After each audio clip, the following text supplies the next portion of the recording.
Hello, everybody. Welcome to the Tompkins County Democratic Committee's Candidate Forum for the candidates for the 8th and 13th legislative districts in Tompkins County. We have with us Samantha Lushtak and Greg Mezey, who are running in the 13th, and Robert Lynch and Vanessa Greenlee, who are running in the 8th. And we have with us Peter Rothbard, who's been kind enough to to be our timer tonight. And we're being hosted by Ted Crane on the Zoom, and so hopefully all this will move along smoothly.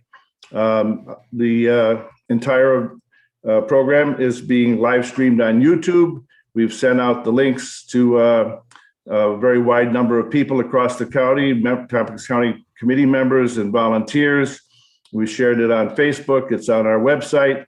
And of course, because it's on YouTube, you'll be able to watch it at your convenience. And so please share the link with your friends and your neighbors. The entire purpose of having these forums is to enable the voters in these districts to get to see the candidates, to get to know the candidates. It's particularly difficult to get around even in normal times and knock on every door, really actually impossible. And of course, in these more restricted times, although thank goodness things are coming back in the right direction, it's has been even more difficult. So with that said, the candidates will have opening statements of 3 minutes each, and then we'll move into questions, and then they'll have a closing statement at the end. And so we'll start out with Samantha with her opening statement. Welcome, Samantha. Thank you, Jim. Call me Sam, please. I am Sam Lushtak. I'm running to represent District 13 as part of the Tompkins County Legislature. I am a native New Yorker, born and raised in Brooklyn, New York, and I am a mom and a wife. By trade, I'm an environmental health and safety consultant, and I have been doing that work for well over a decade now. And many people don't know what that is, and I think it's very relevant to the job, so I want to dive in. When it comes to environmental health and safety consulting, we need to look at how clients, whether huge global manufacturers or small mom and pop shops, how they interact with their environment around them. So chemical runoff, gas emissions. So what that means in terms of way it's relevant to the legislator is there's a lot of interaction with the EPA, as well as people who don't necessarily know what the EPA is looking for. For health, it's the health of people, of workers, as well as people who live in and around here. So a lot of interaction with OSHA, as well as CEOs and, again, workers and the people, and safety. So think ladders, electronics, Department of Labor comes in over here, a lot of workers' compensation. So I do have the technical expertise as demonstrated by as I'm a certified safety professional, a certified instructional trainer, and I happen to be the very first KSA Grand Master with the Board of Certified Safety Professionals, indicating that I do have the language and ability to interact with all of these groups, programs, and people, and help us all find common solutions. So I've been doing this for a long time. When 2020 hit, I, like many of you, ended up on unemployment. And it was really hard. And I knew that I could either stay home with my daughter, who had to, get pulled out of school and try to figure out how to get my business back together, or I could devote my expertise and time to the community. And I chose the latter. So I ended up volunteering approximately 2,500 hours of COVID COVID consulting to places such as GIAC, whom I don't think they've had a COVID case attached to them, or the Alex Haley Pool, because I knew how important it would be for the kids to be able to have a place to go over the summer when it was so hot. So I do need to briefly touch, because of what I do for a living, I interact with civil service a lot. I've done extensive work with police, fire, and medical, and reimagining public safety is a really critical a topic that we need to address. And I do believe that I possess the ability and the knowledge to not only help us get to a common ground there, but to make sure that even the people who don't have the technical expertise understand what's being said. Thank you. Thank you, Samantha. Greg. Yeah, good evening. I'm Greg Mezey, candidate for legislator in District 13. Before I begin, I'd just like to thank Jim and the rest of the TCDC for putting this forum together. Born and raised in Cleveland, Ohio, educated at Cornell, and a Tompkins County resident for the past 10 years. My partner Ryan and I have planted our roots in Dryden. An entrepreneur at heart, I own and operate a small portfolio of residential and commercial properties in Ithaca, as well as a laundromat and marina in Lansing. I also have professional experience in hospitality, operational efficiency consulting, and real estate. What's the role of a legislator? What does a legislator do? Why would you want to do that? These are all questions I've heard when meeting with constituents, and I want to answer a few of those questions for everybody watching tonight. The charter of the legislature clearly states that the legislature shall be the legislative, appropriating, governing, and policy determining body of Tompkins County. The mission of the legislature is to collectively meet the needs of our residents and communities to realize the legislature's articulated vision. And county government may perform those functions not provided as well by individuals, the private sector, other levels of government, and the not-for-profit sector. A legislator's role is to be the interface for the county government and the residents of Tompkins County to provide access, information, and ensure we're engaged in two-way communication, to listen, to advocate, to act on the concerns of our constituents. So why am I running?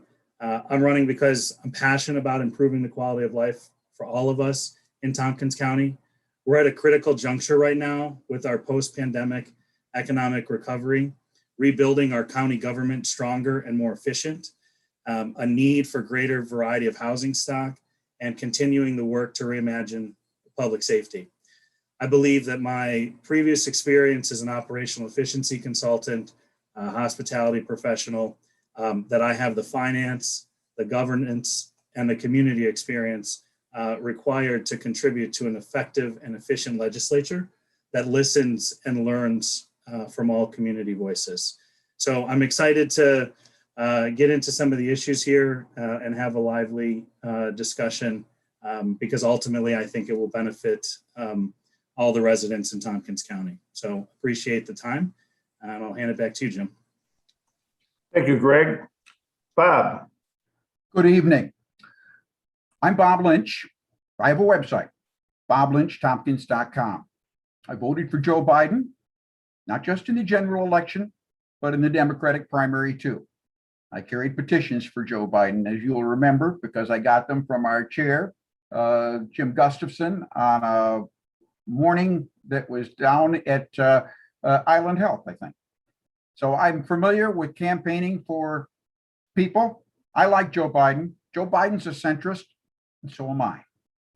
And I'm campaigning as a centrist. I think being a centrist is a good place to be. I've tried to be a centrist on the Enfield Town Board. And being a centrist means bringing in both sides, listening to both sides, and trying to work and find compromises and build coalitions. And that's what I would try to do on the Tompkins County Legislature. I also know that we are in our, what I call the Great Tompkins Southwest District, District 8, we are a varied and diverse crowd. I go knock on doors, and I've knocked on a lot of them in the past several months. And when I go to a constituent, a Democrat, I don't know if they're liberal or conservative or centrist. And sometimes I find that I'm talking to the spouse who might not even be a Democrat. But in any event, if I find a Democrat, I usually make the introduction that in this race, I consider myself a centrist. I consider myself Joe Biden. That usually works. Some people usually smile, most smile. Some want to give me a hug, although it's post-COVID, so they don't do it. But occasionally, maybe one time out of four, they'll say, oh, that's too bad, Bob. I don't like Joe Biden. And I probe them further. Why don't you? And it's usually, unfortunately, not that Joe Biden isn't liberal enough. It's that that Democrat voted for Donald Trump. We got a problem, and it's unique in our great Southwest Tompkins district. I'm a centrist. I believe in old-fashioned representative democracy. I believe that government flows from the bottom up. It doesn't lord from the top down. I have four principal pillars of leadership that I have talked about: economy, transparency, safety, and bold ideas. Economy. Let's make an economic justification for everything we spend. If we're going to spend on a $20 million office building, let's make a business case for it. Transparency. Let's do as much out in the open as we possibly can. Safety. I support our sheriff. I think Derek Osborne does a good job, and I think that we should have written a reimagining report ourselves and not in collaboration with the city. And bold ideas, I'll talk about some of them later this evening. Thank you. Thanks, Bob. Vanessa. Well, good evening, everybody. I'm Vanessa Greenlee, and if you're in Newfield and Southern Enfield, then I'm running to represent you on our county legislature.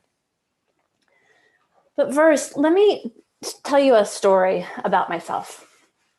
So I'm a certified teacher, and one day a few years back, I heard about an exciting new job. I applied for it, and I waited and I waited. I called HR, and the person answering the phone told me that my application had never been received. Interviews were over. Good luck next time. I remember feeling pretty devastated until I decided to get myself up, get a shower, get in the car, and drive to the office because, by golly, I wanted that job. I was going to present myself. When I arrived, the receptionist put me on the elevator, and I shot up to the 4th floor where the superintendent's office was. The elevator doors opened, and there she is, just standing there. She wanted to interview me. I got that job. Now, I tell you this story to show what I do when I feel strongly about an opportunity. I show up.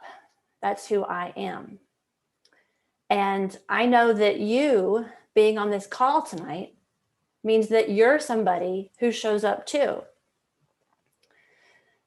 When the opportunity came up to serve our towns on the county legislature, it was a bit of a cathartic moment for me. My mind and heart have been tied up with so many issues. The climate crisis, defending our democracy, protecting it, taking care of people, social justice. And as we emerge from this pandemic, it's obvious that some things are changing. I feel this moment of opportunity, and it's like maybe we really can do some things differently this time. When I'm on the legislature, I see myself contributing to the ongoing work by focusing on these things. Getting serious about making clean energy affordable for our homes and businesses. Instituting practices to show that we really do care about improving public safety for everyone. Strengthening our food supply and other resiliency measures so that the next time a crisis hits, we're more prepared. And we can get smart about telecommunications so that broadband does cover our district to the last mile. Again, I'm Vanessa Greenlee, and I'm committed to this work. I have the experience and the temperament to do it, and I look forward to all of your questions. Thank you, Vanessa. Thank you, everybody. Peter, when you hold them up, hold them up just a little higher, I think, because your name's kind of blocking what the time is, at least from my vision point. So the first question, and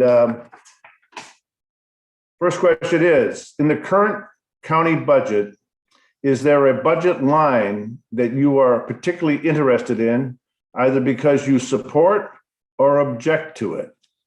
And we'll start with Bob Lynch. I can answer that right off the bat. And that is, I am concerned about the $20 million that we are setting aside for a new downtown facilities complex. It's not that we don't need it. Maybe we do, but we haven't been given a good business case to support it yet. I've monitored a good many of the meetings where this has been discussed, what little it has been discussed. Let me give you a little bit of background. Back in April of 2019, we, the county, spent $1.8 million for a lot that has a dental office on it that's no longer being used and a big vacant lot. It's at 408, 412 or so North Tioga Street. That was where the new downtown office was going to be. No business case was made for it.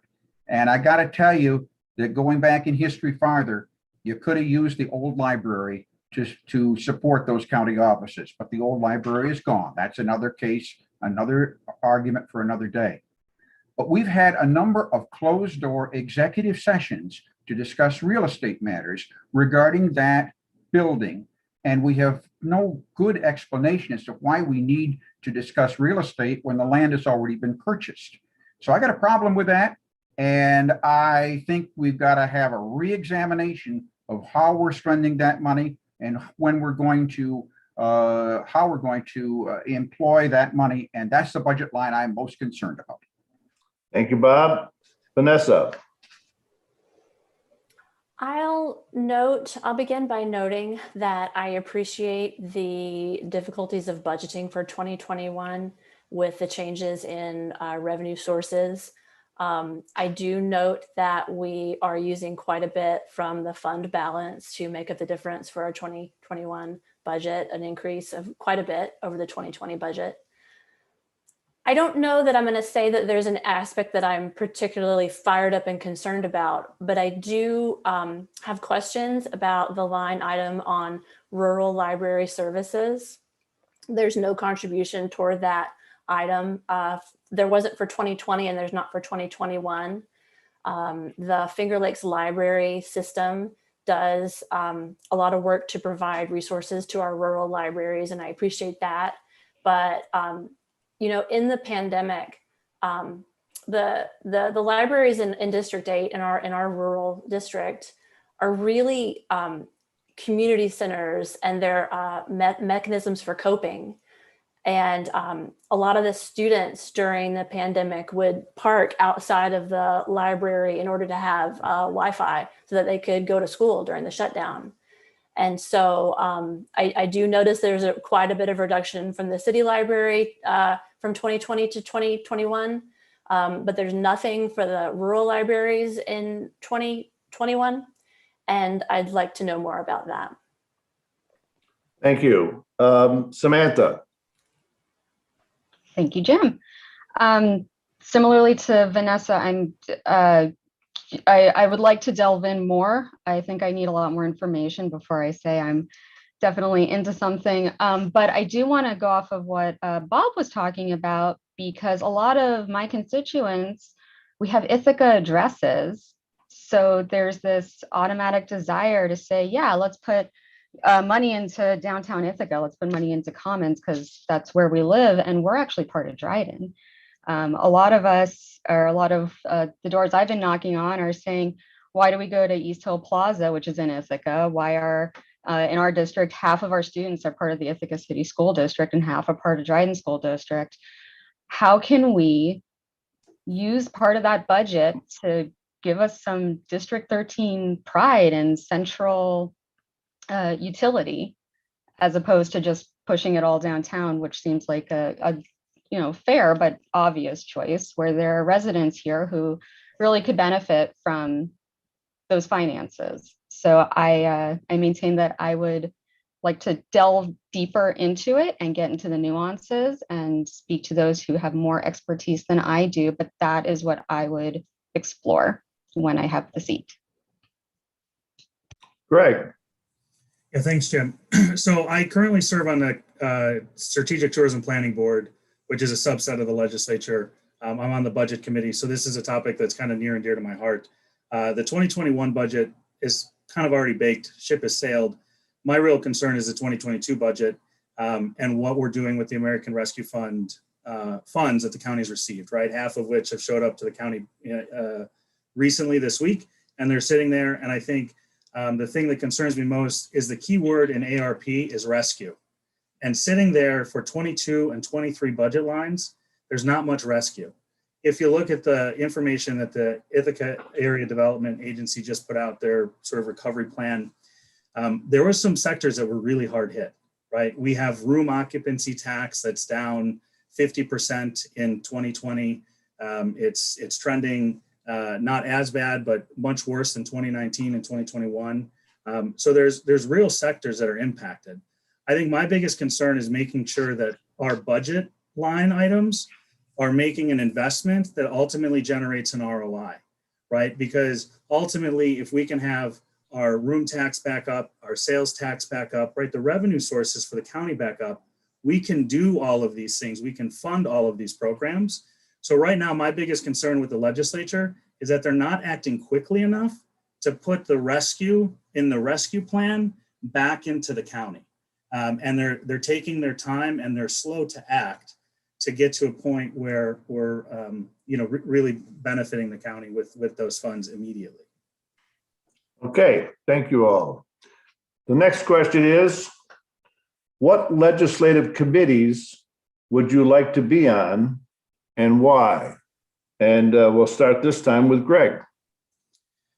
Yeah, so that's a great question. I think housing and economic development is obviously one that's a great fit for my background. The Strategic Tourism Planning Board, which I sit on, is a subset of HED. So it's something that I'm already familiar with. My background with real estate development, owning and operating real estate, I understand that there's real challenges to the housing stock that we have available in our county to make the county more affordable. So that's definitely a committee that I would be passionate about, that my skill set would lend itself to, and I think I could make a real impact. I also think the budget and capital planning, how we're spending our funds, where we're spending our funds, and then making sure that we're getting an ROI on all of our programs really are, so those two, and I would say the last one is the government operations. My work as an operational efficiency consultant, I think that we need to have as effective and efficient a government as possible so that we can deliver the highest and best programs to Tompkins County residents with the lowest cost to the taxpayer.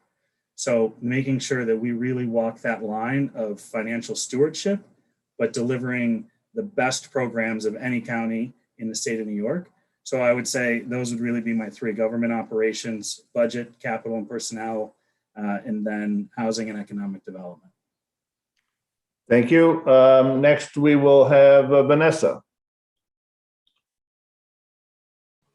Oh, okay. Hi. I thought we were going to go district by district. I wasn't quite ready for that, but I'm happy to present. So the question here is committee assignments of aspiration. So one of the committees that I really do. Oh, I'm sorry. I did screw up. That's my fault, Vanessa. Sam should be next. I'm sorry, Vanessa. Now you get more time to think. Okay, go for it, Sam. All right, thank you.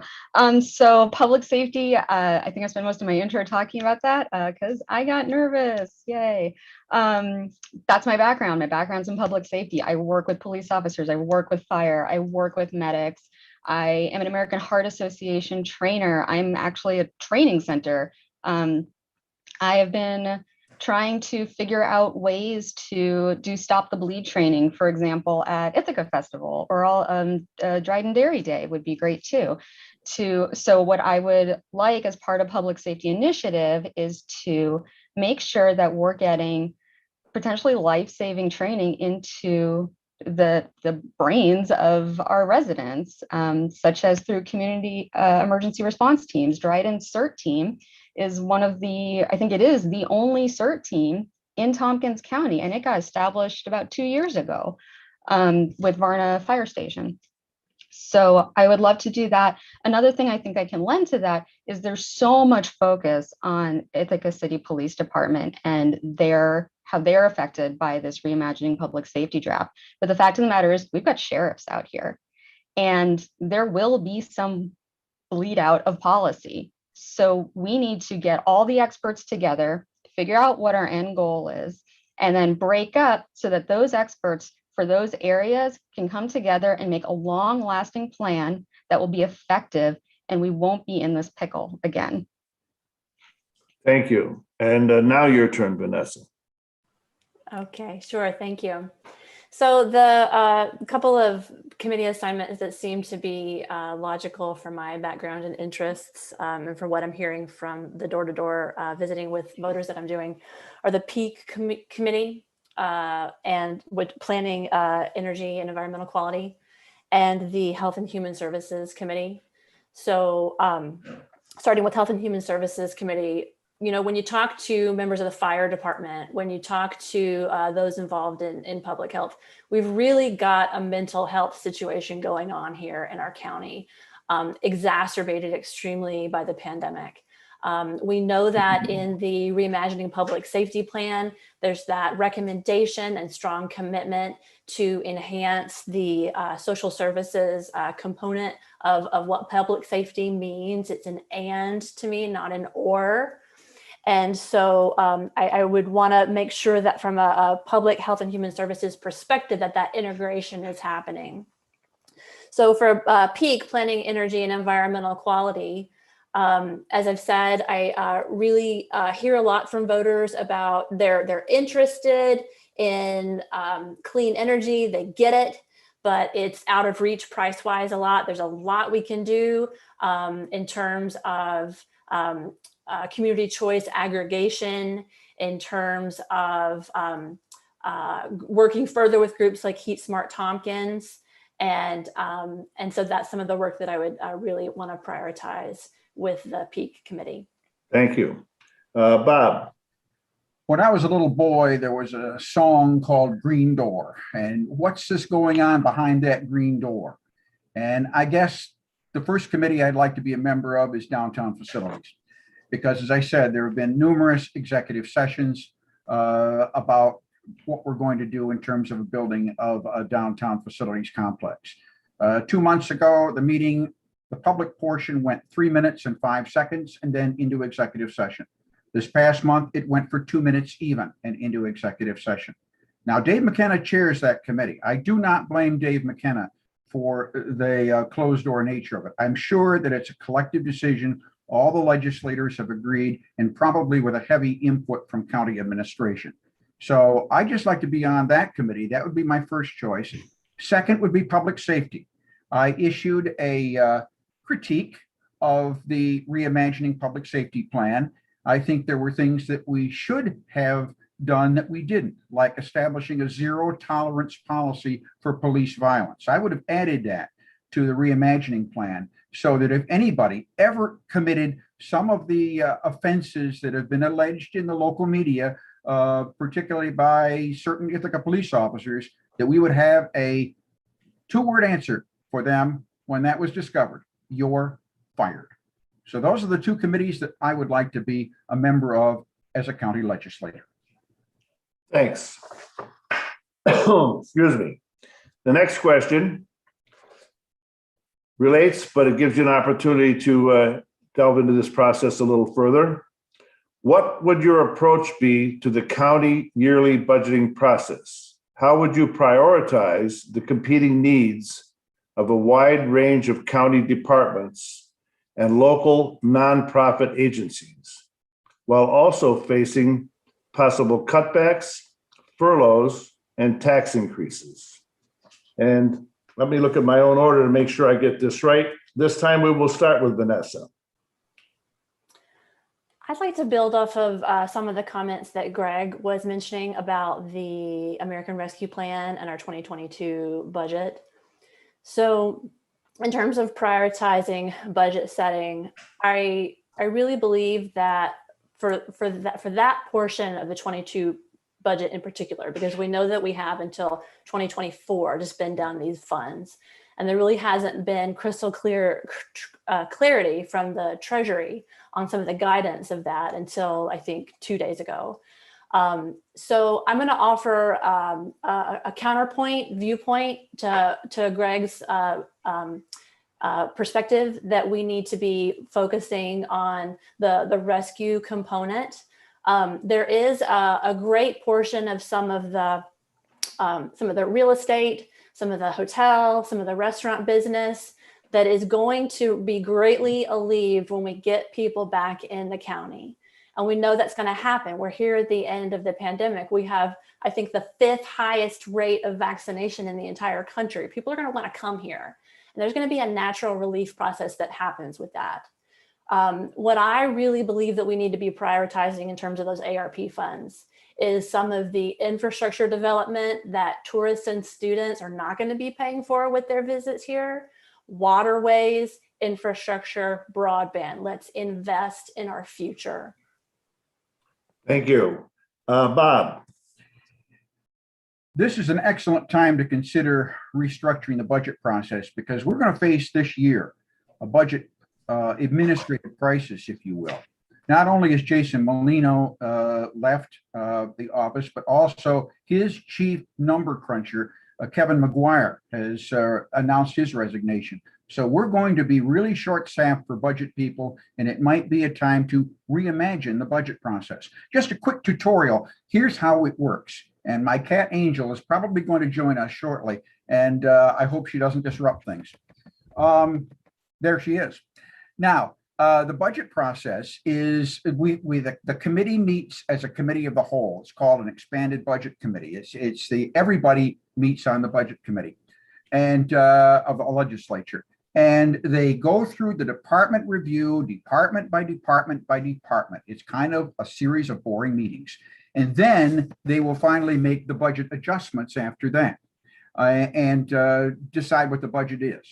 I would suggest that maybe, this has been suggested, that we might do it on just one weekend. We might have one weekend where we would basically immerse ourselves in the budget process and get it resolved then. And we might eliminate some of these presentations that tend to bog down the process. So I would think it's time to reimagine the budget process and to try to maybe modernize the process a little bit. I'm open to suggestions. Thank you.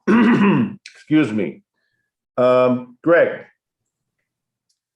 Yeah, so that's a great question. I want to touch on one real quick thing that Vanessa said, and I agree with many of Vanessa's points that she just made, but one in response was this idea of natural relief. Unfortunately, we have sectors within our county that have lost 800 plus jobs. We can't operate at full capacity for those industries to come back at full capacity and have that natural relief because we have a workforce issue, right? So there's definitely a need to invest in our workforce and make sure that we have the right people in the right industries, trained in the right way. So I think that's really important to remember that even though restaurants can be open, even though hotels can be open, they may not be able to operate at capacity because they don't have the staff to do so. But to answer the question more directly about the county's annual budget process, I think it needs to be a methodical approach. I think that we need to, as legislators, commit to a level of neutrality and level-headedness and approach it without bias and make sure that we fully understand all of the line items, that we're not just relying on the chair of a committee, but that we actually put in the time, we do the reading ahead of time, we do the work, we get the information, we meet with our constituents, we understand what's important. And I think that's really important. I've seen in a lot of budget process before that people are just sort of vying for their own interests. And I think the role of the legislature is to be that level neutral body that really diligently looks at all the needs of the county and then ultimately makes that decision. So I think putting the work in ahead of time and being methodical and not biased in our response is the most important. Thank you, Sam. Quick and dirty, we have two different types of businesses. Businesses that cater to residents, so residents helping residents, and residents helping visitors, whether they be students or they be tourists. And Greg, you're right, we do not have enough workers to go back, but you know why? We don't have childcare. This is a really big deal. And as someone who came to Ithaca with a kid who was still in diapers, I could not find childcare. And I surely could not find full day childcare, even though I had a full-time job. Many of us during this pandemic had to come out of the workforce because we did not have childcare. Either we did not qualify for public school yet because the kids just weren't old enough, or kids have special needs, or the list goes on. So what I would prioritize is the businesses that are residents helping residents, Because to Vanessa's point, people are coming back. They're going to. We have an Ivy League here. Ithaca College is a fantastic arts program. We've got SUNY Cortland and a variety of other SUNYs right up the road. I'm not as worried about that. Not to say I don't support the arts and tourism, but we need to help the people who are actually here, the people who are actually paying the taxes. So why not look to programs that we already have in place, like Ellis Hollow Community Center, which has a daycare, but it's only from 9 to 1. And it has a head count of, I think it's 15 off the top of my head. Oh, please don't quote me on that. Why not give something like that that's already established enough funding to actually help the residents regain and return to the workforce? Thank you. So the next question, which some of you have touched on, but I think it's important that you get a chance to explore this in more depth. The county will be receiving almost $20 million in one-time stimulus funding from the federal government over the next 12 months. What are your priorities in spending this funding? And now we start this time with Sam. I mentioned childcare and I mentioned the Ellis Hollow Community Center. I'm not going to do that again. I am going to tell you a story. There was a guy in his mid-20s, credit score in the 400s, not one, but 2 pit bulls, and a full-time job completely paid in cash. Could he find housing? Probably not. But guess what? My family rented to that guy. And we knew enough about being landlords and how leases work and what to look for that we could sit down and work it out with him and figure it out. His credit was terrible because he took on his parents' medical debt. He helped his own family to his own detriment. His pit bulls were both certified emotional support animals. He had a perfectly legitimate job. It just happened to be paid entirely in cash. So what I would do is I would put some of that money to training of our landlords, how to be a compassionate landlord, what to look for. It doesn't have to be what these property managers tell you that it has to be. It doesn't have to be a credit score of 700. It doesn't have to be 3 times the rent if you have steady income. There are ways to be creative. And I think we need to explore that. And moreover, we need to put some time and funding into educating each other and the people who own the housing. Right. Yeah, so I think you've probably heard me talk a lot about how I would work towards putting those ARP funds to work. I think I absolutely agree with Sam that childcare, that transportation, those are huge issues to getting people back into the workforce. But one of the things that we can't do is if we don't have sales tax revenue, hotel occupancy tax revenue, property tax revenue, we're not going to have the funds to the capacity to be able to fund those programs. So we need to look at what's going to generate the highest ROI. So if investing in childcare puts people back into the workforce, that then ultimately helps generate more revenue so we can do more for our community centers, so that we can do more for those businesses or entities that are helping residents, we need to do that. So my focus with those funds is how do we make those funds make additional money for the county, right? And that's through tax revenue and other revenue sources. But I think it's really important that we remember if we don't have the top line, we can't have the expenses, we can't have the funding.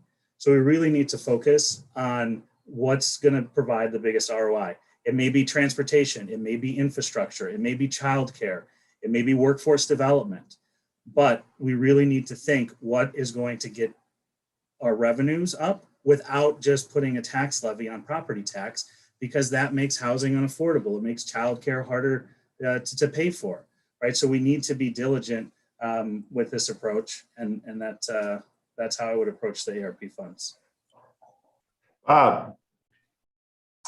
The question, unfortunately, may not avail itself to easy answers and open-ended answers. I sit on the Enfield Town Board, and we've been advised that our rescue money can only be used for 3 purposes: water, sewer, and broadband. We don't have any water district in Enfield. We don't have any sewer district in Enfield. So we're going to probably have to use our rescue funds for broadband. Now, the rules for county money may be different.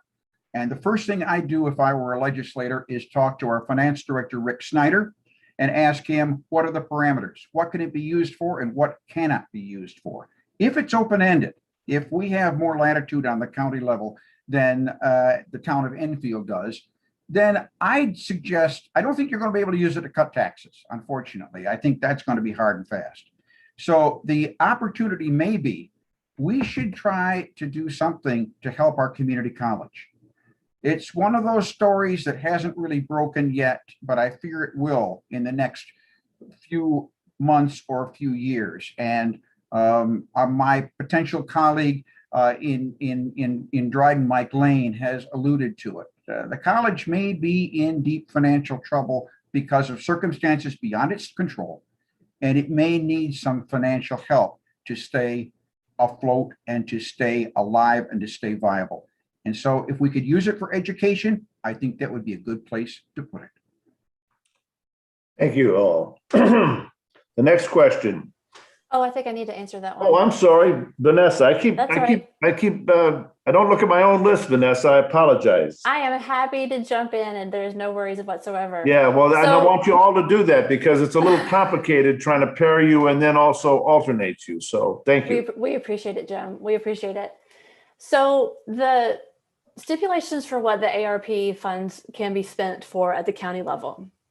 Services for households and individuals hardest hit by COVID. Public health services to stop the spread of COVID. Luckily, as we've mentioned, we're number 5 or so in the country on our vaccination rate. Services for businesses hardest hit. That's what we've been discussing. Replacement of lost public sector revenue to fund general operations. Investments in water and sewer infrastructure, investments in broadband, like Bob was saying for Enfield, premium pay for essential workers. Now, one thing to remember about these ARP funds is that the money that's coming is only about 5% of our annual operating budget for the county. So imagine you're going to get a 5% one-time raise. You have to think pretty carefully about how to do that. It's not going to do a ton of big things, but it is a very welcome extra. Now, I'm a planner by nature.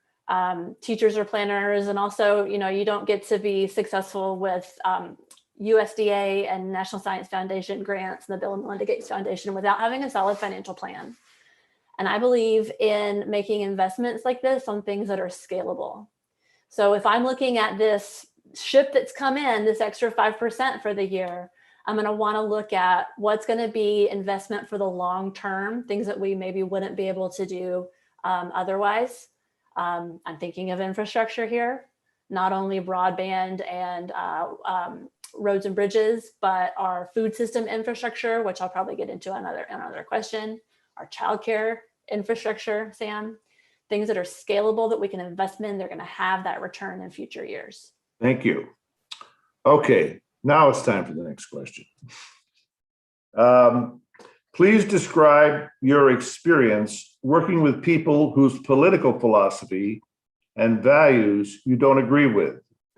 Were you able to accomplish anything together? If so, how? And if not, what do you think made it difficult? And how would you prioritize establishing healthy working relationships among your fellow legislators and county staff versus advocating for your priorities and principles? And let me get this right. Bob, goes to you first. Well, it sounds like you're talking about my last 18 months on the Enfield Town Board. And I say that not to criticize anybody, but as you no doubt have read in the media, there have been challenges we have faced. And it's been a learning experience for me and for others. And boy, I like to build coalitions and I like to have a unified front whenever possible, but sometimes you have to stand on principle. As you know, I stood on principle in defending the right to say the Pledge of Allegiance at the beginning of our meetings. I stood on principle when more than 100 people petitioned our town board not to make the positions of town clerk and town highway superintendent appointive, but to keep them elective. And there was no comparable petition on the other side. I had to resist putting those on the ballot. And when they went on the ballot, despite my dissent, they lost by a margin of 4-1. But I don't like to be a contrarian. I like to build coalitions. And just last night, as other board members had suggested, that we make the terms of town clerk, town highway superintendent, and town supervisor 4 years long instead of 2 years long. I didn't resist them, even though I have serious doubts and serious concerns about them. I said, let's be unified and let's put it to public hearing. And there will be a public hearing in July, and I will look forward to the citizen comments at that time. Okay, thank you. Next will be Vanessa. I don't believe in the notion that principle and consensus building is a binary choice, that sometimes it's one or the other. To me, collaboration is its own principle. And I believe that we work best when we work together, that we go farther that way. Okay. Next will be Sam. Jim, this question had me laughing because my brother, who's a retired lieutenant with the fire department down in New York City, is a Republican. And I have many family members who are also, and I love them to bits. I mean, we're all going to disagree on certain things. The four of us disagree on, I think, almost every question. We're all Democrats. That's okay. My best example would be the lawn sign thing. I've been hearing from everybody that I'm supposed to get mass printed lawn signs and put them on every yard, and I can't do it. I can't bring myself to do it. I can't pay to create waste that's only going to be used for a month. So instead, I called a current seated legislator, said, I don't know how to make everybody happy, but I can't bring myself to do it. These are my principles. And she suggested painting lawn signs. So I rescued, I think, 100 lawn signs that are retired. They won't be used again. Rescued probably 30 gallons of hazardous waste, otherwise known as household paint, from people all throughout Tompkins County that was donated. And we had a great time. And now my 4-year-old looks around at all these lawn signs and says, hey, mommy, can we paint that? Hey, mommy, can we recycle that? And the fact that I could, we had a disagreement. We came up with a compromise, basically, that achieved the same outcome. And I can be proud to have environmentalists endorsing me and my daughter looking up to me. I call that a win.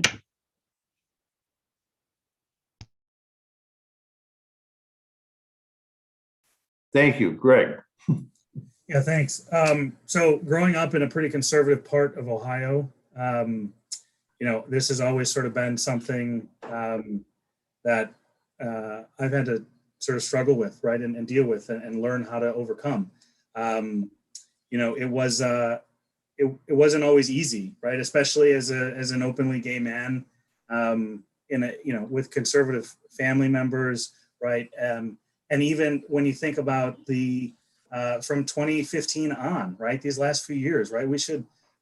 Some of us have gone either one direction or the other, but if we really use this as an opportunity, we should really be experts right now in how to deal with people of opposing viewpoints, because everybody has one. Everybody's so open to share it. It's all over social media. And I think it's important to always take a step back and try to understand the other person's position. Sometimes you can get sucked into the fight, right? You can get pulled in and many times those fights are worth it. But I think in the role of a legislator, we have to remain, again, level-headed, have an open mind, listen to the different viewpoints. We can remain principled. We can stay strong. But to Vanessa's points, collaboration is really key. And I think we have to work together to solve some of these issues. And I think the last several years has given us all the experience we could need in a lifetime trying to figure out how to deal with people of opposing viewpoints. Okay, Thank you. The next question is, The Reimagining Public Safety Initiative includes a lot of different recommendations for county action. Which recommendations do you think will be the most impactful in creating a safer community for all, and which will be the hardest to implement? And this time we will start with Greg. Yeah, that's a great question. And gosh, I wish we had more than 90 seconds to answer it because there's so many issues. We could have a whole forum on that. I think one of the biggest things is looking at how we recruit officers, right? The civil service exam that the state puts in place, how we can create a more diverse pool of candidates that more closely represent the communities that they're serving. Is a great one. I think sort of reshaping the existing model of law enforcement is a big challenge and a big feat, and it's one that's worth the work. And I know that there's a lot of people that are really invested in that. So I think that that's probably the biggest one that we're going to have to overcome many hurdles, public perception. But I also think that the public is supportive of trying something different, right? And having a bold approach to solving the issues. So I think rethinking the model is probably going to be the biggest, and I think that we're doing really great work, and it's a very complex issue. So I wish I had more time to dive into detail. Thank you. Samantha.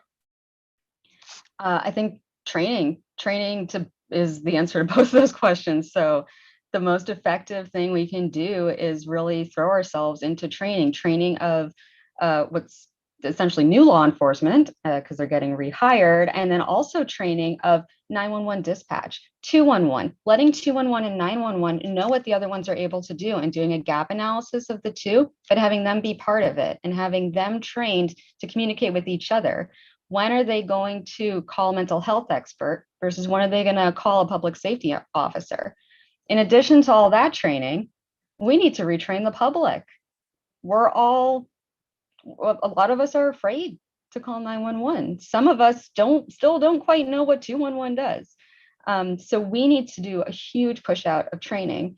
And that's actually one of the things when I went to public comment when the draft was originally released, saying there was a little paragraph about training, and most of it was about how big the training poster was in the Ithaca City Police Department, which posters don't train people. So it's going to be the most difficult part. It very likely could take years because we're looking for a culture shift, and a safety culture shift and a training culture shift for a whole county is hard, but it's not insurmountable. And if we dedicate ourselves to really focusing on that, everything's going to fall into place and it will be okay. Thank you. Vanessa. Reimagining public safety. So I have family in law enforcement. My brother-in-law is a state trooper.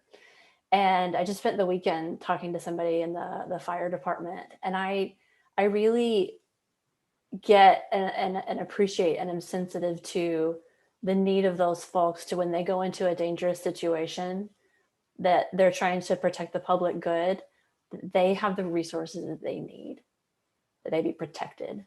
We owe them that. I'm also just super thrilled to see in the recommendations that we are recognizing that not every call to 911 and 211 merits an only armed response, that we have those social service trained capacity, those social workers, mental health specialists integrated into this team. Mental health is a health issue and it's a public safety issue. I think that hardest part is going to be the transition as we get used to this new idea. I think it scares people. And it's scary too, because we don't have all the details worked out yet. We just know the aspiration, we know where we want to go. And now we have to do the work of figuring out the mechanism to get there.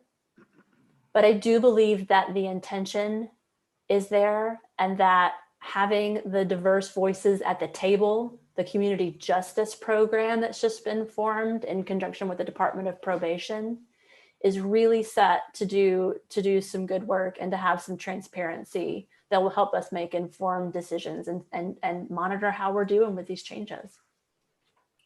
Okay, and Bob.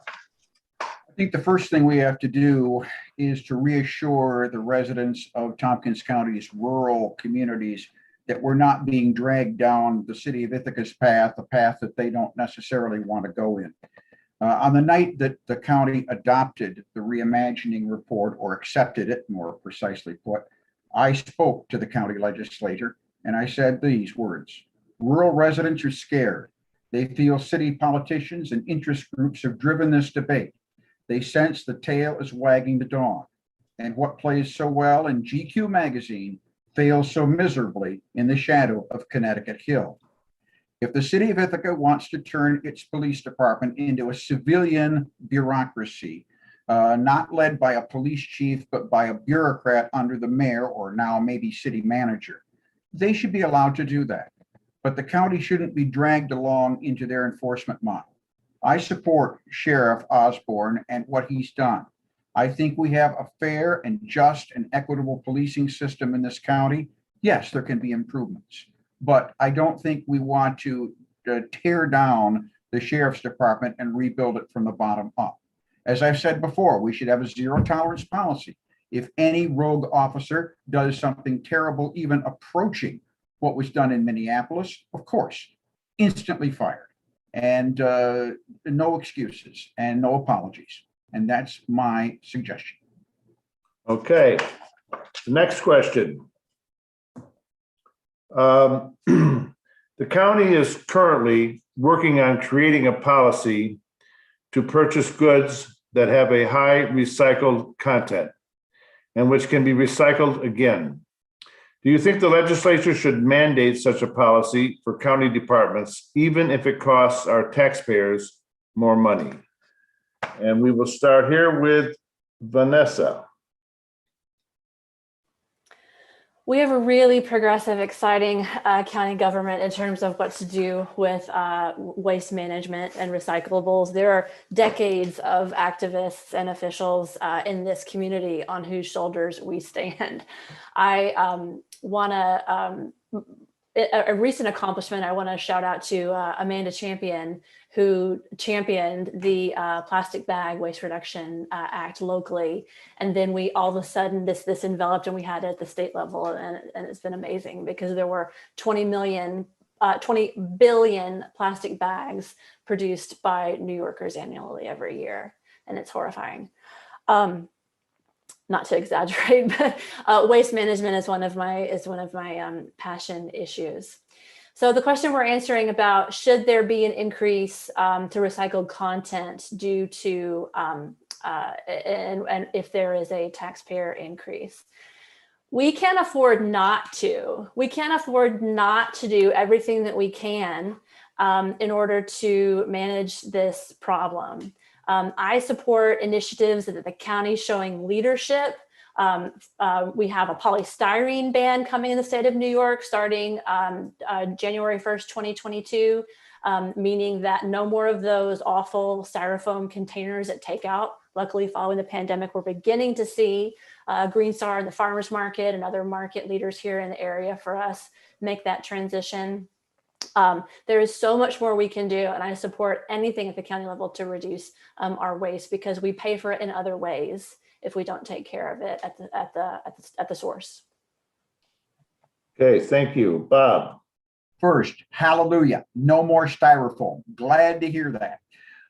In terms of what we in the county should do, I think the first thing I would do is we in the county are hiring a sustainability officer. And I would put that in his or her lap first to say, give us a report. How much is it going to cost versus how much are we going to benefit? If there isn't that much additional cost, then it's a no-brainer. Let's do it. Let's have the recyclable content used in county government. If it's going to mean a hefty hit on our budget, well, then I'd have to give it careful thought. I can't give you a response right off the cuff without seeing the cost versus benefit. We should weigh the cost versus benefit like just about anything else we do. Okay, thank you. Greg? Yeah, so I think to Vanessa's point, the cost of not doing anything is too high, right? We have to do things that benefit our environment, that benefit our longevity. I think that there is a way to try to work through and balance a budget in a way that even with those additional increases, it may not incur as high, a high burden on the taxpayer. So I think, yes, we should. I think, yes, if it comes at a cost of the taxpayer, we need to be bold. We need to take action. We need to do right by our climate and our future. But I also think, too, that there's other ways for the city, for the county and local municipalities to get on board with reducing waste. I don't know if any of you have ever been to a municipal auction, right, where they get rid of heavy equipment every year and trucks and other vehicles and things like that. There'll be brand new things that go up for auction from these municipalities, from the county, just to make sure that we preserve budget lines in the county, right? Just run it for a few years. There's so many other ways that we can look at waste that stops us from buying certain things, that stops us from, retiring certain pieces of equipment, right? Potentially running those longer. So there's things that I think that we can do that help offset. And I think it's really a holistic approach. And I think that's a little bit what Bob was getting at, was really looking at the total cost benefit. But if it's an answer to this direct question, yes, we have to do something, even if it means an increase. But I think there are things that we can do to help offset that increase that will even further that goal. Thank you. Sam? Thanks, Jim. So I similarly to what Bob was saying, and actually Vanessa, I would certainly support doing this, but I'd want to look at the numbers. But we also need to consider the burden that we need to put on the manufacturers. So why is everything being sold in plastic bottles? Look at Byron Dairy. They sell milk in a glass jug, and you can bring it back to Wegmans and they will clean it and they will reuse it, which is the old fashioned way. And you know what? It works. I think they take a little bit more of a deposit and you end up getting it back, and that's okay. So we need to vote with our dollar, and we need to, sure, if we need to do add taxes to sales, I think that makes a lot of sense. I mean, look at Teflon and PFOAs. PFOAs are in all of our water globally now because Teflon was so cheap and it was so easy to use. We do not want to continue down this road. So whatever we need to do to make sure that we are getting high recycled content is necessary. The other thing, to what Greg was saying, is there are auctions where perfectly good usable materials are just being sold off as if they're old, and there's no reason for it. So we need to also, I talk about training a lot, but we also need to talk about mindset and what is the life cycle of the thing we're buying at a county level? What are we putting our money into? What does the life cycle look like? In 5-10 years, what can it turn into? And make those investments lasting instead of damaging to the environment. Thank you. Next question is, what is your position on allowing Industrial Development Agency tax credit incentives to be transferred to a buyer of a property? For example, as they did with the recent sale of the Center Ithaca development. And that question goes to Sam first.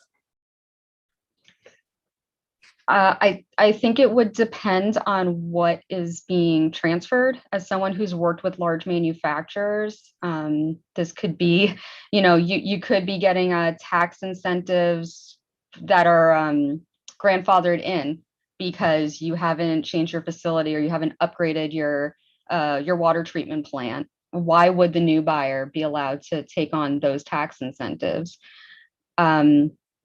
So I think I'm going to leave it at that. I think it would definitely depend on the situation and what the impact of the facility has on the people and the environment around it. Okay, Greg. Yeah, so just to make sure I understand that, you're asking like the Economic Development Agency, the tax credit for new development projects that typically like a 10-year tax credit or things like that. Correct. Yeah, so I think the tax credit should be issued to the property and not to the developer, right? There's an economic benefit to build a property, to keep rents either at affordable or workforce housing levels, and to make that project affordable, whether it be the developer that gets it in the ground or the developer that maintains it for the next 8 years, 10 years, whatever the case is. I think it's important that those tax credits stay with the property so that that property can remain affordable and can remain with the intent that the tax credit was originally issued for, right? The tax credit is given because there's typically some community benefit to that project, right? To make that project more affordable, more viable. So why would we take that away even if the property sells? We need to look at it as a viable project for the life of the tax credit, regardless of who owns it. Bob. Let's go back to the beginning of the problem, and that is that the Industrial Development Agency is granting tax credits where they really shouldn't. The old library project that the county sold and a developer, Travis Hyde, bought. Travis Hyde secured from the IDA a $3.9 million tax abatement. They will create perhaps 2 new permanent jobs at that site. And who knows where the construction work is coming from, probably most of it out of town. The IDA was created for the purpose of creating jobs and subsidizing businesses like factories or shopping malls or big investments that would create employment. But now we have a situation where more often than not, it is granting tax abatements for people who merely create wealth, their own wealth. And I think that it's an abomination that City Center should be sold for $75 million and that it's still going to be tax abated. It should be taxed at its full assessed value.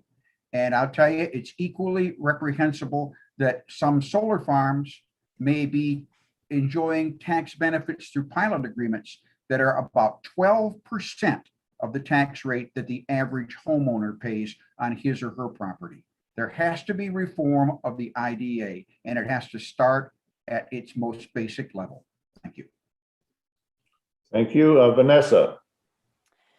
So I want to start by saying I don't necessarily philosophically disagree, building off of what Bob was sharing with expanding beyond the original intent of the IDA to increase employment to other benefits to our area. Such some of these developments can increase equitable access to affordable housing. Some of them have environmental benefit, green energy, such as the solar panels. So I'm not necessarily opposed to that. I'm intrigued by Greg's idea about the benefit being tied to the property and not the developer, because again, I can see some potential for good with some of these solar farms, solar installations that are really popping up a lot in Enfield and Newfield. If you haven't driven through our district lately, those of you from District 13, the landscape is changing. Now, in terms of if we're unhappy with some of the choices that the IDA is making, we have a certain number of seats represented from the legislature, 1 union appointed. But the construction of that agency comes from a state mandate. And so if we're really unhappy with the way that decisions were being made, the thing to do there is to appeal to the higher authority to get organized, write resolutions, and get involved at the state level to see what could be done about that mandate. All right. Thank you. Next question. Starting soon, there's going to be a huge increase in jobs and money from the federal and New York and from the federal government and New York State for energy efficiency, heat pumps, and solar, or at least we hope there will be. How are we going to ensure that those jobs and the related wealth benefit BIPOC populations? What structures do we need to set up to help this happen? And the question goes first to Bob. Well, I think we have to make sure that we protect minority populations by having the enforcing any civil rights laws or civil rights rules that the state or federal government should impose. I think beyond that, there really isn't much more we can do. I think that the question kind of begs an answer to a certain extent. And I would say that we just have to follow the law and make sure that we do not discriminate in either how the people are hired or how the individual homeowners are selected. Okay, Vanessa. Yeah, thank you. So heat pumps, super exciting technology. We were fortunate to host last month here in District 8, the tiny powerhouse. If you guys haven't seen that, I hope you get a chance to tour it. It's a demo building of some emerging green technologies for the home. And you can interact with the technology and really kind of understand what some of this potential is. I was speaking with Heat Smart Tompkins recently, and with also the Get Your Green Back program, asking them what are the limiting factors to expanding rollout of these technologies in our county. There's a lot of demand, there's a lot of interest. What can we do to partner more and get more ROI? And what they said that there's two limiting factors. The first is training. And so we need green workforce development there. And I hope we get to a question about green workforce. And the second was landlords, that there are not, as you think about it, if you have a heat pump in your house and your energy bill goes down, that's an incentive to you if you're in a homeowner situation. But if you're in a rental situation and you're paying the power bill, the landlord may not have the same incentive to install those technologies in your building. So in order to have increased access for everyone, we need to get that green training off the ground so that the heat pump installation has the workforce it needs. I can talk about training, workforce training too in a further question, and work on those landlord incentives for everyone. Thank you. Sam. I'm sorry, Jim, can you repeat the question? Because I'm not sure it's complete in the chat. Soon there will be a big increase in jobs and money from the federal and New York State governments for energy efficiency, heat pumps, and solar. How are we going to ensure that those jobs and the related wealth benefit BIPOC populations? What structures do we need to set up to help this happen? Thank you. So I have heat pumps. I love them. This house had geothermal. They work really well together. Fantastic. Love it. One of the things that I think we need to do, especially, I keep talking about training and outreach. Let's just take that as a blanket. We need to do training and outreach to everybody. But another thing we need to do is make sure that these smaller companies that are resident owned, also these small heating and cooling companies that work with heat pumps, have the resources to do good training and reach out to the BIPOC community who might want to learn the trade. Heat pumps aren't exactly new, but they're gaining a lot of momentum, so they're new to a lot of people. And we need to do that type of outreach, and we need to train to this new trade, so that we have more people. And we need to make sure it's not just big companies that we all already know about. I'm not going to name drop anybody, but there are a lot of smaller companies out there that do have outreach that are local to these homes, that are owned by families in and around Tompkins County. And we can go energy efficient while making sure that people who might not otherwise have these opportunities are prioritized and have lifelong skills in the process while going green. I mean, what's better than that? Okay, thank you. Greg.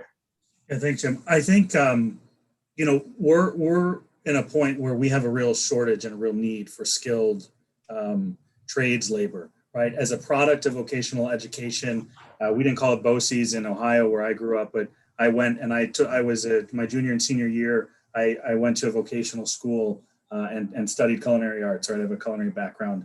in hospitality. And so I think it's really important that we start the messaging that if anybody's ever driven out 34B in Lansing, there's a billboard that says the new corporate ladder, right? And it shows a guy climbing up through, like the side of a building, a safety ladder, things like that. There's opportunity, and we need to start messaging young that these vocational programs, that they're great careers, right? That there's a lot of opportunity to be had. And I think ensuring that there's an emphasis on workforce development within the BIPOC community as it relates to some of these green jobs, as it relates to some of these technical skilled trade jobs that are in high demand.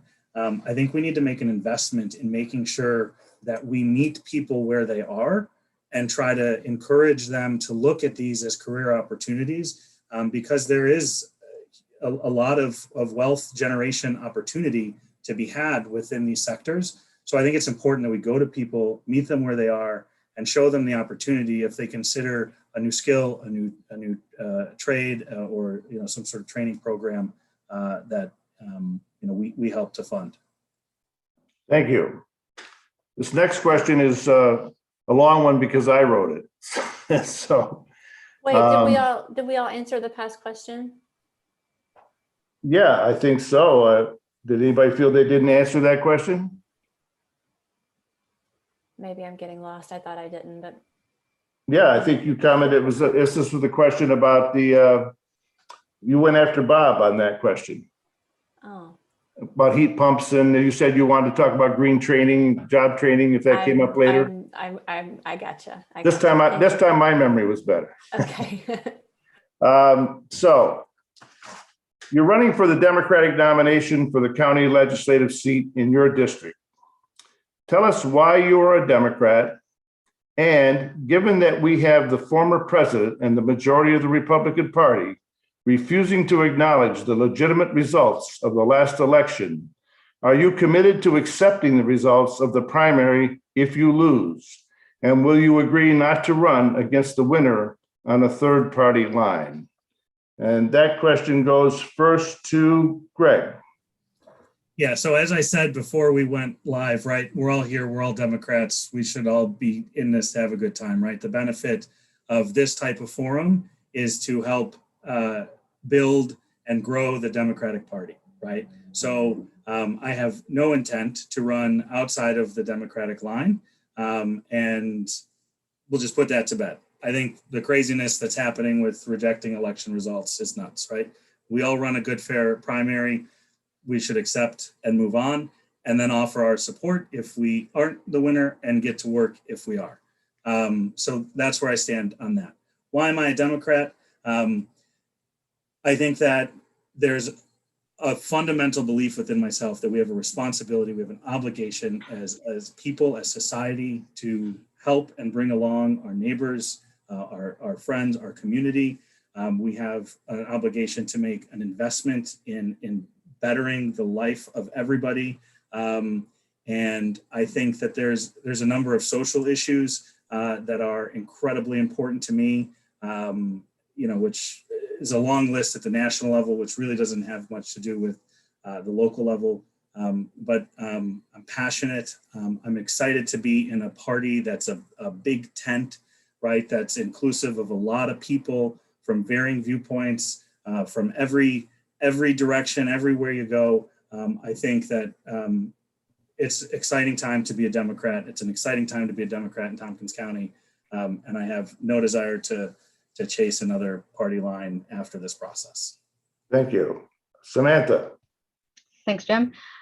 So while I do have the Working Families Party endorsement, if I do not win this primary, I will not be running. So if that's what happens, Greg, I'll paint you a long sign. In terms of why I'm a Democrat, well, I'm a Brooklyn Jew. So bagels and lox, New York Mets, and Democrat, right? Everybody has a voice. Everybody has a story. That's actually something I've spent the whole past year collecting, is individual stories, and how this really horrible, horrible year has affected us all in just very differently, and in many ways the same way. Democracy is about uplifting all of those voices, whether or not you're interested in running for a legislator seat, or whether or not you're interested in actually getting involved in taking books that were not wanted from Friends of the Library and distributing them around the county into little free libraries, which we also did this past year. It's about having your voice and being heard by the people who are able to amplify it by hearing you, understanding you, and talking to other people who might not agree, but making sure that we get to the solution to the problem. Working together and finding solutions, I think, is a very democratic slogan, and I personally embrace it, and I think most of us do. So I just keep rambling, but I won't. Thank you. Vanessa. Thank you. So I am also proudly carrying the endorsement of the Working Families Party, in addition to running on the Democratic Party line. The Working Families Party motto of making our nation work for the many, not the few, and raising a multiracial party of working people really resonates with me. I think that's a lot about the Democratic Party too, that's where my Venn diagram kind of intersects. So I resonate with the Democratic Party. I'm a Democrat primarily because I care a lot about our climate and about social justice. And I hear that loud and clear in the Democratic platform. I absolutely will accept the results of the primary and not run against the other candidate, should Bob be our Democratic candidate. Thank you. And Bob. I have gone to perhaps 500, close to 500 households in southern Enfield and Newfield, either in the petitioning process or in the canvassing process. And so many are blended households.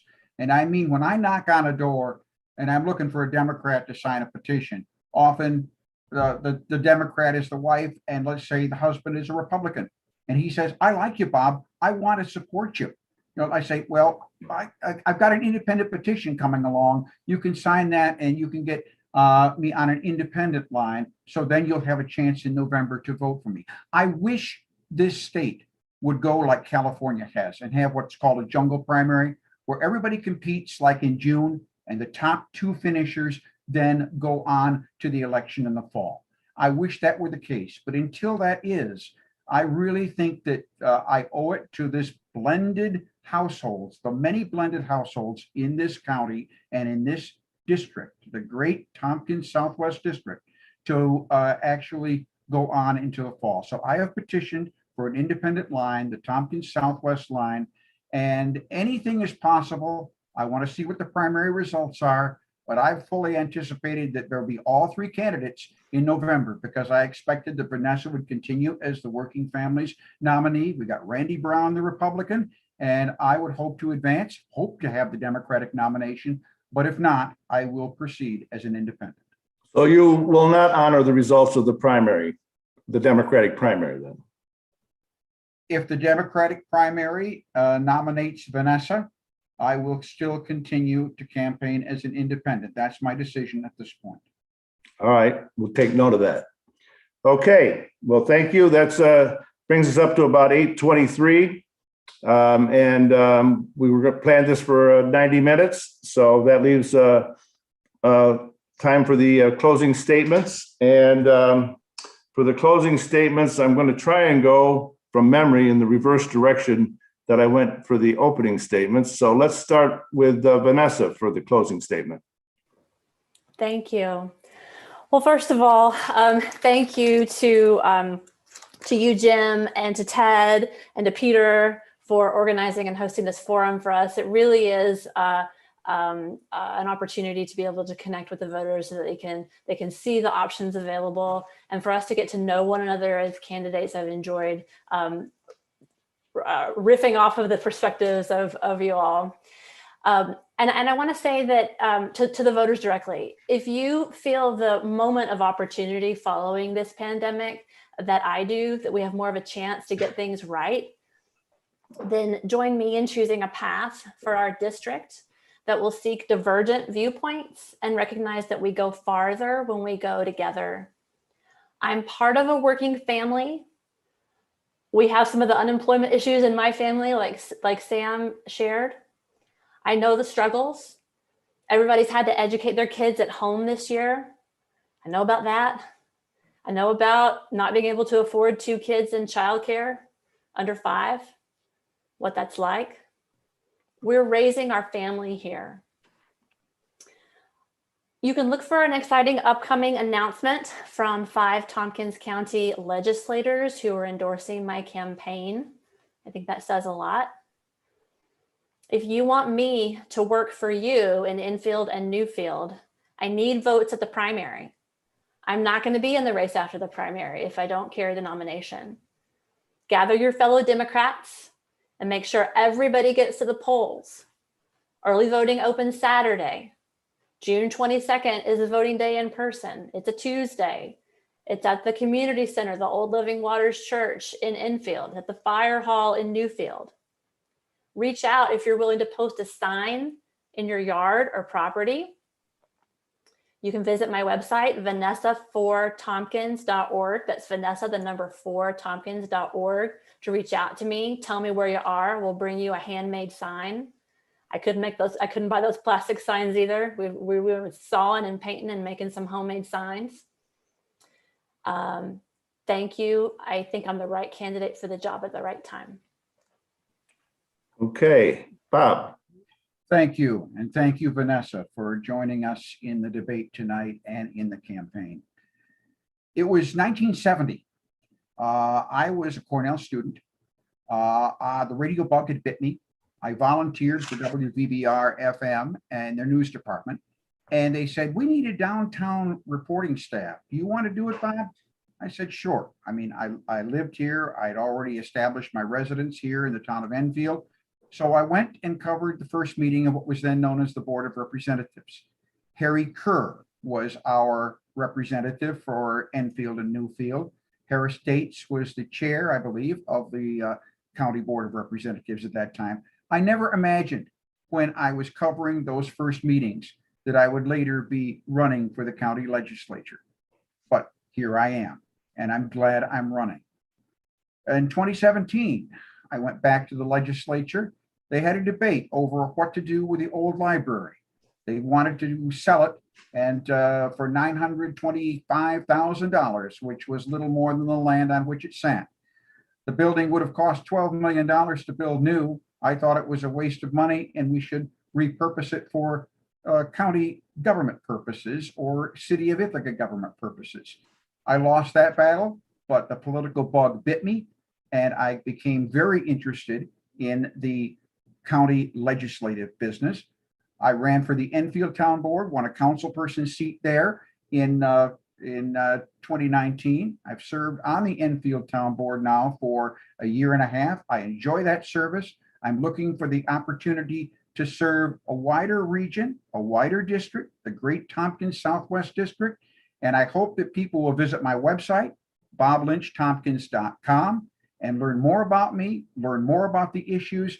And I welcome your vote, and I will be humbled by your vote on the 22nd of June. Thank you. Greg. Yeah, thanks. Well, Jim, first, thanks to you and the committee for putting us all together. I'm appreciative to have a robust democratic process in Tompkins County. So excited about that. I think we're at a critical juncture, as I mentioned before, right? We have a need for a diverse housing stock, right, that makes Tompkins County more affordable for people to live and work. We need to continue the work of public safety reform. We need to develop bold strategies to rebuild our local economy post-pandemic, invest in our workforce and small business, and create new opportunities for business growth in Tompkins County.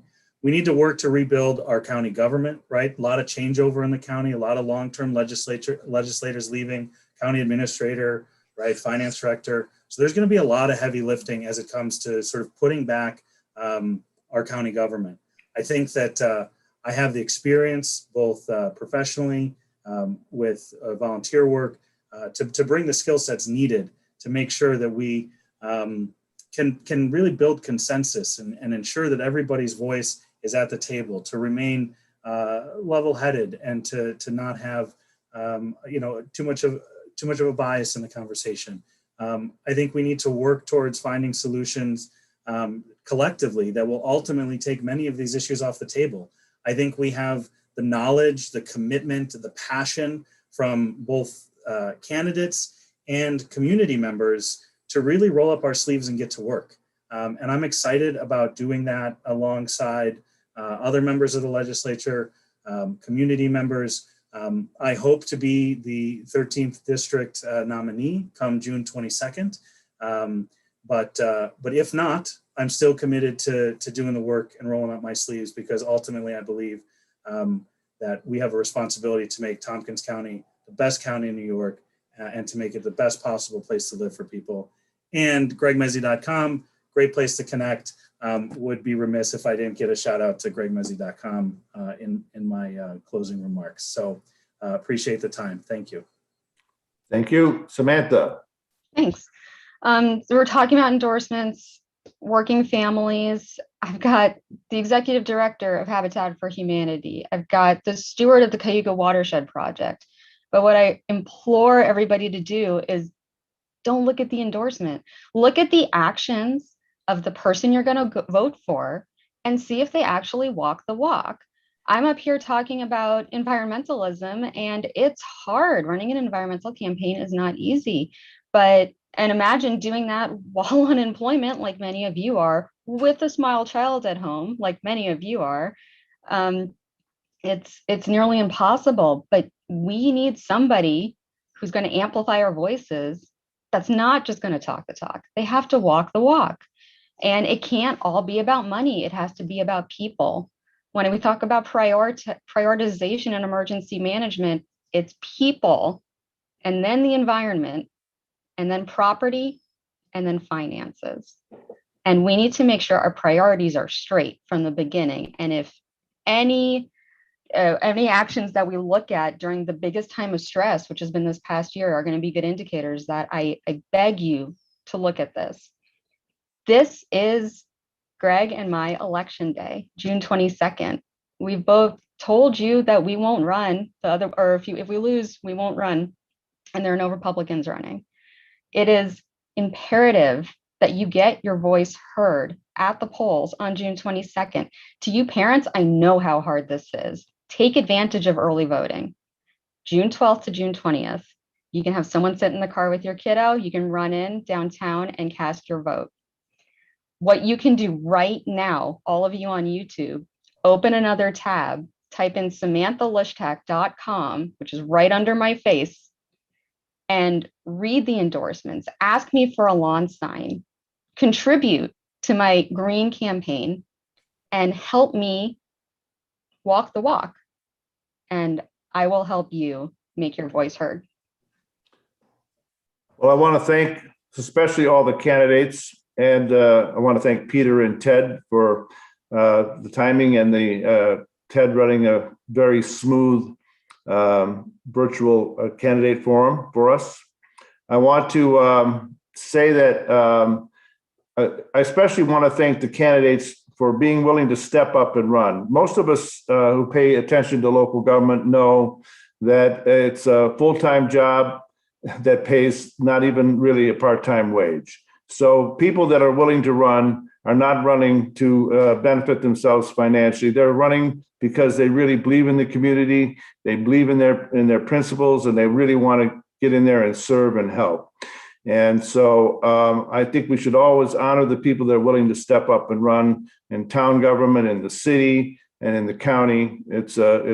And without people willing to run, we simply would not have local government, or we would have a very inadequate one instead of, generally speaking, very excellent local government. And I also want to say that I think it's a great sign for Tompkins County Democratic Party, the Tompkins County Democrats, that we have 4 primaries for the county legislature. It shows a level of interest, and it shows the vitality of the party. And I particularly welcome all the new candidates in the race, and respect, of course, those who have served in other jobs as Bob has. I want to remind everybody that there will be a candidate forum just like this on the 16th at 7 o'clock. All the information, once again, for the YouTube streaming will be on our website, on our Facebook page, and will be being sent out, was sent out in a message to over almost 2,000 volunteers and members across the county. So share that with the people in the first legislative district in Ithaca and the second legislative district in Ithaca. Those are the two downtown districts. So that'll be on the 16th. So with all that said, thanks again to the candidates, and have a good night and enjoy this lovely June weather that we're having. Thank you.